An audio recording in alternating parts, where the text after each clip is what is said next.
Je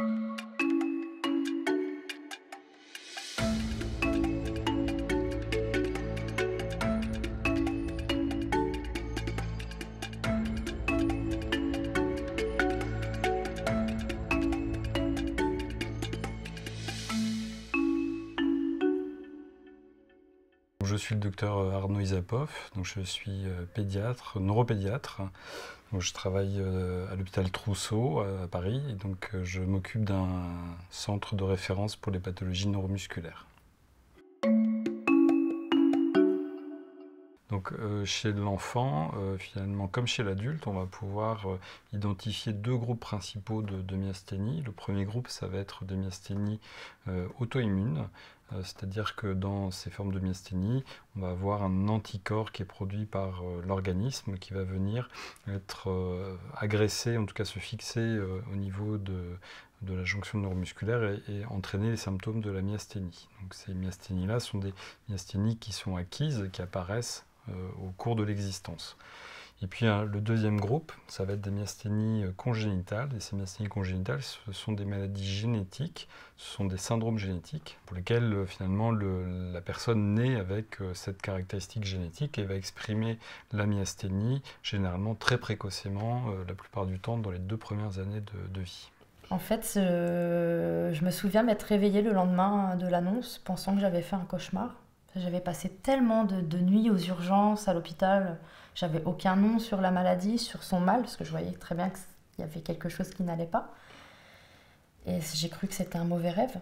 Et en fait, non, c'était la réalité. C'était une maladie neuromusculaire. Même ce mot-là, je l'entendais au Téléthon, parce que comme tout le monde, je regardais le Téléthon, mais j'étais pas du tout concernée. Je savais pas du tout ce que c'était. Et on a appris la maladie au fil des années. On ne se projette pas, on vit au jour le jour et c'est un combat. Dès l'instant qu'on a le nom de cette maladie qui s'est immiscée dans notre vie du jour au lendemain, on combat.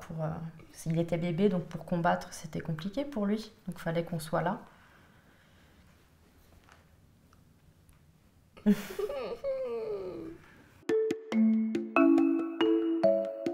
Alors on repère la myasthénie sur des signes cliniques qui sont finalement communs à toutes les formes de myasthénie, c'est-à-dire qu'on va observer des symptômes de fatigabilité musculaire, des accès de faiblesse, des difficultés à tenir une position ou à maintenir une posture prolongée, je dirais. Et puis la topographie du déficit musculaire est assez caractéristique dans les myasthénies, c'est-à-dire qu'on va avoir, et ce qui va orienter, c'est surtout une atteinte au niveau de ce qu'on appelle la partie bulbaire, c'est-à-dire tous les muscles qui permettent la déglutition, la mastication, avec des signes pour les plus petits de fausses routes alimentaires ou de difficultés à s'alimenter de manière autonome. Puis après, la faiblesse musculaire, elle peut concerner les muscles qui permettent de se déplacer avec une fatigabilité à la marche, des difficultés à porter certains objets, des chutes. Je dirais que dans la myasthénie chez l'enfant, il n'y a pas de symptômes qui soient spécifiques à l'enfance. C'est les mêmes symptômes que l'on va observer avec plus ou moins de facilité que chez l'adulte, par exemple. Il a fait tout un tas d'examens, en fait, de tout et de rien. Parce qu'en fait, au tout début, quand on me disait que c'était dans ma tête qu'il n'avait rien, alors c'était que des suspicions. Alors c'était peut-être la mucoviscidose, peut-être un cancer, mais sans faire d'examen. Donc c'est quand j'ai demandé à aller à Robert Debré que les examens vraiment ont été plus poussés. Ponction lombaire, IRM, enfin tout un tas d'examens qu'un enfant, un bébé normalement ne devrait pas faire. C'était tout nouveau pour moi. Donc l'hypotonie, ça fait référence en fait aux fonctions antigravitaires des muscles, c'est-à-dire que ça ne concerne pas le mouvement. Le tonus musculaire, c'est ce qui permet de maintenir les postures, de maintenir une attitude, par exemple une tenue assise, de se maintenir droit debout, par exemple. Ça fait pas référence à un mouvement, mais c'est une fonction, je dirais, un peu permanente du muscle qui permet la résistance vis-à-vis des mouvements et en particulier de la gravité. Et donc dans la myasthénie, en particulier chez les plus jeunes, et notamment dans les formes congénitales de myasthénie qui se révèlent très très tôt. Un des premiers symptômes, ça va être le manque de tonus. Donc ça va être des bébés mous, globalement, qui vont peu bouger, qui vont avoir des difficultés aussi à bouger, mais voilà, globalement, ça va être des bébés qui vont être un peu mous, qui peuvent avoir des membres un petit peu ballants, qui vont avoir du mal à contrôler leur tenue de tête dans l'axe, qui vont avoir du mal à se maintenir dans une position. Donc c'est ça l'hypotonie. Alors ça dépend un petit peu de la forme de myasthénie. Je dirais qu'il y a des évolutions et ça reste des pathologies qui sont variables dans le temps.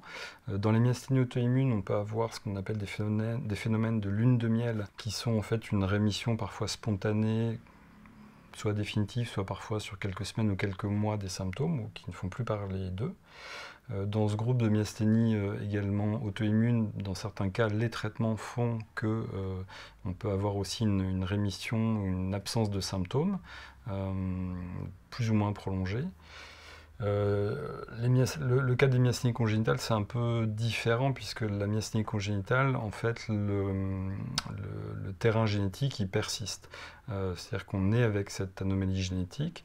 Néanmoins, l'expression de la maladie n'est pas forcément constante dans le temps. Il peut y avoir des périodes où la myasthénie fait très peu parler d'elle, voire est presque asymptomatique dans certains cas. Et puis il existe des formes de myasthénie congénitale également où les symptômes vont s'atténuer avec le temps ou diminuer et finalement être peu invalidants. Il va rester quelques symptômes résiduels au quotidien qui sont assez peu gênants. Mais en fait, au final, au quotidien, bah, elle est là, elle est présente, hein. Ça, on ne peut pas le nier. Mais on arrive à faire avec. C'est sûr, c'est un coup de massue quand on apprend que ça nous tombe dessus, surtout sur son enfant. On ne sait pas ce que c'est, on ne sait pas qu'est-ce qu'elle peut faire. Donc on apprivoise au jour le jour.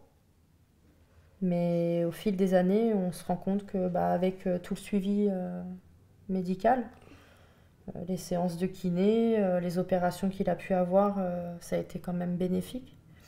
Et puis bah, le traitement surtout, le traitement miracle. Parce que c'est grâce à ça qu'il fait tout ce qu'il fait maintenant. Respirer tout seul, marcher, ça il ne savait pas faire tout seul avant. Si je pouvais plus avoir ma maladie, ça serait bien. Moi, je dirais que ça va de mieux en mieux. Enfin, après, j'ai toujours des... Il y a des bas et des hauts, mais ouais, ça va. Je pense que j'arrive mieux à gérer mon corps, à comprendre quand faut que je m'arrête et quand je peux continuer.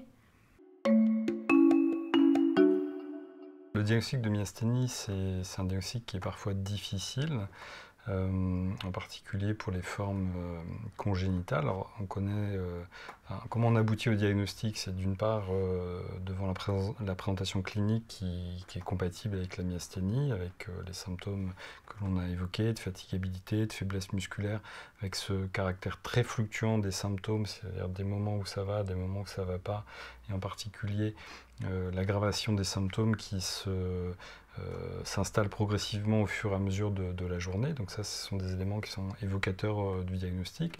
La topographie aussi de l'atteinte musculaire, en particulier quand ça touche le visage, les muscles oculomoteurs et les muscles qui permettent de déglutir.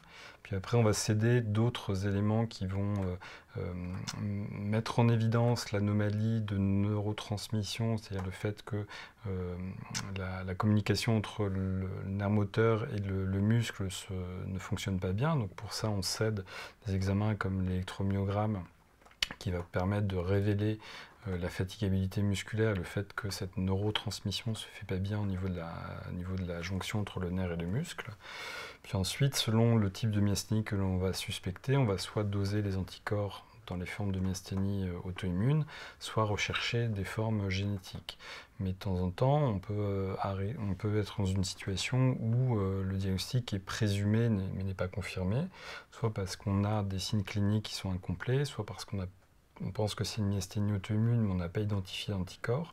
Soit on pense que c'est une myasthénie génétique, mais on a recherché tous les gènes connus et on n'a pas retrouvé d'anomalie dans ces gènes qui sont connus. Dans ce cadre-là, on se retrouve dans une suspicion de diagnostic, avec une présomption plus ou moins forte. Et ça, c'est le cas. Dans un certain nombre de cas en pédiatrie, on peut être amené à, lorsque les symptômes sont très gênants et que la présomption est importante, à faire ce qu'on appelle des traitements d'épreuve, c'est-à-dire à proposer un traitement qui est censé corriger les symptômes. Et le fait, si le patient répond à ce traitement, c'est un argument de plus pour penser qu'il est bien porteur de cette myasthénie, en attendant de pouvoir la confirmer un jour ou de l'infirmer selon les examens qui vont être disponibles.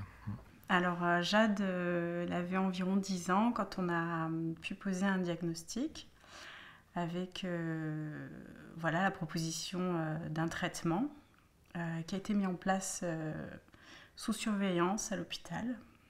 Voilà, parce que bon, c'est quand même des médicaments particuliers. Et l'essai étant concluant, donc nous avons posé les médecins ont posé un diagnostic quant à la myasthénie de Jade. Le traitement principal qui concerne la majorité des myasthénies, qu'elles soient auto-immunes ou génétiques dans la plupart du temps, c'est un traitement finalement symptomatique qui va viser à augmenter la quantité du neurotransmetteur qui doit faire fonctionner, qui doit alimenter la jonction neuromusculaire. Et donc on va utiliser un médicament la plupart du temps qui s'appelle le Mestinon ou un de ses équivalents, qui va permettre d'augmenter la quantité d'acétylcholine, qui est donc ce neurotransmetteur au niveau de la jonction neuromusculaire, pour faire fonctionner cette neurotransmission. Donc ça, c'est le médicament, je dirais, qui est central dans les myasthénies. Alors il y a des contre-indications à ce médicament, en particulier dans certaines formes de myasthénie congénitale pour lesquelles le médicament peut aggraver les symptômes, mais ça reste des choses assez rares. En tout cas, dans les formes de myasthénie auto-immune, c'est le médicament principal, qui est un médicament, je dirais, symptomatique. Si on prend le premier groupe de myasthénie auto-immune, si ce médicament seul permet de contrôler les symptômes, généralement on s'arrête là. Mais ce n'est pas toujours le cas. C'est-à-dire que c'est un traitement qui reste un traitement symptomatique, mais qui ne corrige pas la cause de la myasthénie. C'est-à-dire qu'il n'a pas d'action sur la production des anticorps qui vont venir agresser la jonction neuromusculaire. Et donc si la myasthénie, si les symptômes restent importants et significatifs malgré ce traitement, on peut être amené à mettre en place un médicament plus spécifique qui va diminuer la production du taux d'anticorps. Donc on va utiliser une gamme de médicaments qui s'appelle des immunosuppresseurs, comme les corticoïdes, qui sont les principaux médicaments qu'on utilise dans ces pathologies. Puis après, il existe d'autres médicaments immunosuppresseurs qui peuvent être plus spécifiques, plus actifs selon la gravité, selon l'importance des symptômes dans ces myasthénies auto-immunes. Donc ça, c'est pour le traitement, je dirais, de fond, qui permet de contrôler, en tout cas d'essayer de contrôler au long cours la pathologie. Et puis on peut être aussi amené en situation d'aggravation brutale de la myasthénie, puisque ce sont des maladies qui peuvent évoluer par poussée également. On peut être amené à utiliser des traitements d'urgence qui sont généralement des perfusions d'immunoglobulines ou parfois d'autres traitements qui sont un petit peu plus complexes comme des échanges plasmatiques qui permettent de filtrer le taux d'anticorps qui est présent dans le sérum pour contrôler mieux de manière aiguë les symptômes en cas d'aggravation brutale qui peut être source d'insuffisance respiratoire, de détresse respiratoire ou de problèmes aigus. Donc ça concerne les myasthénies auto-immunes. Dans les myasthénies congénitales, la plupart du temps, effectivement, le Mestinon, donc les médicaments qui vont viser à augmenter la quantité du neurotransmetteur au niveau de la jonction neuromusculaire vont être utilisés, sauf dans certains cas de myasthénie pour lesquels c'est une contre-indication, et ça, ces syndromes-là sont bien connus, sont bien identifiés. Et puis, selon le type de myasthénie congénitale et selon la localisation de l'anomalie génétique, qu'elle soit par exemple au niveau de la partie terminale du nerf moteur, on va utiliser des médicaments qui vont augmenter la production d'acétylcholine. On va utiliser éventuellement des médicaments qui peuvent aussi stabiliser la jonction neuromusculaire, puisqu'on sait que dans les myasthénies congénitales, on voit que morphologiquement, les jonctions neuromusculaires ne sont pas forcément bien organisées, ne sont pas forcément bien stables. Et donc on peut utiliser des médicaments comme le salbutamol ou l'éphédrine qui seront plus spécifiques de certaines formes de myasthénie congénitale. Et puis, dans d'autres formes de syndromes myasthéniques congénitaux, pour lesquels en fait la problématique va être la cinétique d'ouverture du canal du récepteur de l'acétylcholine, on va utiliser des médicaments qui vont jouer sur cette cinétique d'ouverture, comme la fluoxétine ou la quinidine. Encore une fois, l'efficacité est assez variable d'un enfant à l'autre, mais je dirais que déjà l'objectif des traitements, c'est que les enfants aient une vie normale ou la plus normale possible. Donc l'objectif des traitements, ça va être d'atténuer les symptômes invalidants, en particulier ceux qui vont gêner la fonction motrice, qui vont gêner les déplacements, etc. C'est de protéger les complications, en particulier les décompensations respiratoires, les problèmes de déglutition, etc. Alors, dans les myasthénies auto-immunes, les traitements sont généralement assez efficaces pour corriger les symptômes de fatigabilité musculaire, les symptômes bulbaires, c'est-à-dire les difficultés de mastication, etc. Mais comme ce sont des maladies évolutives, on peut être amené à modifier les traitements en cours de route selon l'évolution, en particulier en cas d'aggravation des symptômes, et de rajouter parfois un médicament qui contrôle mieux la maladie comme un immunosuppresseur. Alors en pédiatrie, dans les formes de myasthénie auto-immune, voilà, certes, il peut y avoir parfois besoin d'escalader les traitements, mais la plupart du temps, on a un contrôle quand même très satisfaisant de la maladie.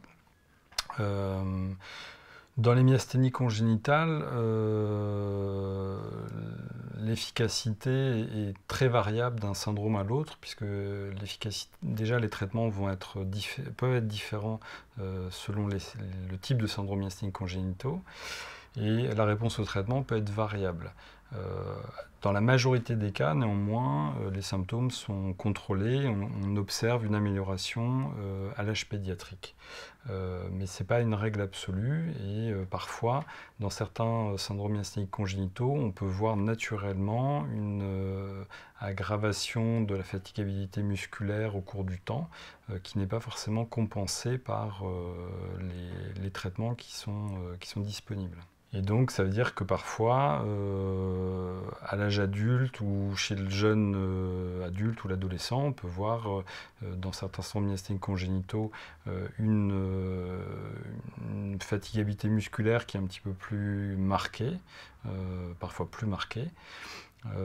Mais on voit aussi, dans certaines formes de myasthénie congénitale, une amélioration spontanée des symptômes avec une disparition de certains symptômes en cours de développement. Donc je dirais que c'est très très variable dans les syndromes myasthéniques congénitaux. On ne connaît pas bien à l'heure actuelle vraiment la cinétique d'évolution de chacun de ces syndromes, puisque ça reste des maladies rares, mais on peut voir différents profils, des patients, des jeunes patients qui peuvent être très sévères dans les premiers mois, les premières années, qui vont s'améliorer au cours de leur enfance et de leur adolescence, puis à contrario, dans certaines formes, une gêne en particulier motrice, qui peut être plus marquée en grandissant. Depuis qu'il y a l'éphédrine, c'est plus stable au niveau de la maladie. Il marche plus longtemps qu'avant. Avant, on va dire, quand il était sous salbutamol, au bout de 2-3 minutes de marche, il tenait plus sur ses jambes. Il tombait carrément par terre. Que là, maintenant, il arrive à faire des longues distances. Bon, quand il fatigue, s'il n'a pas le fauteuil, je le porte. Mais sinon, c'est vachement plus stable qu'avant, quoi. Il fait beaucoup plus de choses. Bon, c'est un petit peu difficile de se projeter parce que quand on est un enfant et qu'on commence à donner des traitements comme ça, forcément on grandit et il faut réajuster les traitements en permanence. Et surtout quand on a des troubles à la déglutition, des détresses respiratoires, il faut en permanence ajuster le traitement. Donc je pense qu'on a vécu quelques années quand même un peu compliquées. Alors chez Jade, c'est très mental, donc elle a une résistance mentale. Elle est capable de faire des choses devant les autres pour prouver qu'elle est comme tout le monde. Ça, c'est une certitude. Et depuis janvier dernier, elle a un nouveau traitement qui s'appelle le salbutamol. Et il a mis quand même ça fait presque 1 an qu'elle le prend, elle commence tout juste à montrer ses effets bénéfiques. Elle a une meilleure autonomie de marche. Cet été, pour la première fois depuis qu'elle est malade, je ne l'ai pas vue essouffler l'été. Il faut savoir qu'on vit dans le sud, il fait très chaud et que la chaleur accentue les symptômes de la myasthénie. Donc là, j'étais quand même assez contente de voir que 0 essoufflement. Voilà. Et je vois qu'elle a une autonomie de marche qui est quand même un petit peu plus grande qu'avant. Là, par exemple, elle est en première. Et quand je vois l'année dernière, à 10 jours de la rentrée, c'était déjà le chaos, elle ne tenait pas ses journées. Là, je vois qu'elle arrive à tenir un petit peu un rythme, alors que s'il n'y avait pas ce traitement, je pense qu'elle ne tiendrait pas du tout, quoi. Du tout, du tout. Alors, les médicaments qu'on utilise, globalement, c'est des médicaments qui sont connus. Je dirais que dans les effets secondaires des médicaments classiques comme le Mestinon, on n'a pas d'effet secondaire forcément sur le long terme. S'il y a un effet secondaire, une intolérance, ça se voit assez vite. Ça peut être des crampes intestinales, des douleurs, des problèmes de cet ordre-là. Il n'y a pas vraiment d'effet secondaire sur le long terme. Par contre, on peut voir une perte d'efficacité parfois de ces traitements du Mestinon au long cours, en particulier dans certaines formes de myasthénie congénitale, où on peut observer une forme d'épuisement du traitement au bout de quelques années, pour lequel on peut être amené à rediscuter une association avec un autre médicament. Dans les myasthénies auto-immunes, les principaux effets secondaires que l'on va craindre, en tout cas rechercher, dépister pour les contrôler, ça va être la corticothérapie qui peut entraîner une prise de poids importante et sur du plus long terme, quand on est obligé d'utiliser une corticothérapie prolongée sur des mois ou parfois même des années, ça peut être des problèmes de tension artérielle, parfois des problèmes d'ostéoporose. Donc ça, c'est des choses qui sont connues, que l'on recherche, que l'on dépiste et pour lesquelles il y a un certain nombre de procédures pour les prévenir ou les limiter. Et dans le même groupe, lorsqu'on est obligé d'utiliser une immunosuppression, soit une corticothérapie, soit un autre médicament immunosuppresseur au long terme, il y a toujours un risque de diminuer les défenses immunitaires et donc il y a un risque, en tout cas théorique, d'être plus susceptible d'attraper une infection quelle qu'elle soit. Donc là, pareil, il y a une mesure de prévention à suivre, que ce soit les vaccinations, être vigilant en cas d'infection qui démarre, etc. Et pour les myasthénies congénitales, donc les effets secondaires, c'est plutôt des effets secondaires à court terme, à l'introduction du traitement. Alors, ils sont très variables selon la classe de médicaments qu'on va utiliser, mais c'est des choses qui sont bien décrites. Il n'y a pas d'effet secondaire connu lié à une utilisation prolongée au-delà d'effets secondaires qu'on n'aurait pas repérés immédiatement à l'introduction du traitement. Alors, dans les myasthénies auto-immunes, effectivement, on peut parfois avoir, du fait du terrain immunologique du patient, l'association d'une myasthénie avec d'autres pathologies auto-immunes. Donc ça peut se voir, comme le lupus, comme le diabète, les problèmes de thyroïde par exemple. C'est pas si rare que ça. Dans les myasthénies congénitales, effectivement, dans certaines formes de myasthénie congénitale, on peut avoir l'association des signes myasthéniques à d'autres signes extramusculaires, je dirais. c'est-à-dire parfois, dans certains cas, on peut avoir des anomalies cutanées dans un syndrome myasthénique congénital particulier. On peut avoir des difficultés intellectuelles qui sont associées au syndrome myasthénique dans une autre forme de myasthénie congénitale. Ça reste exceptionnel, mais ça existe.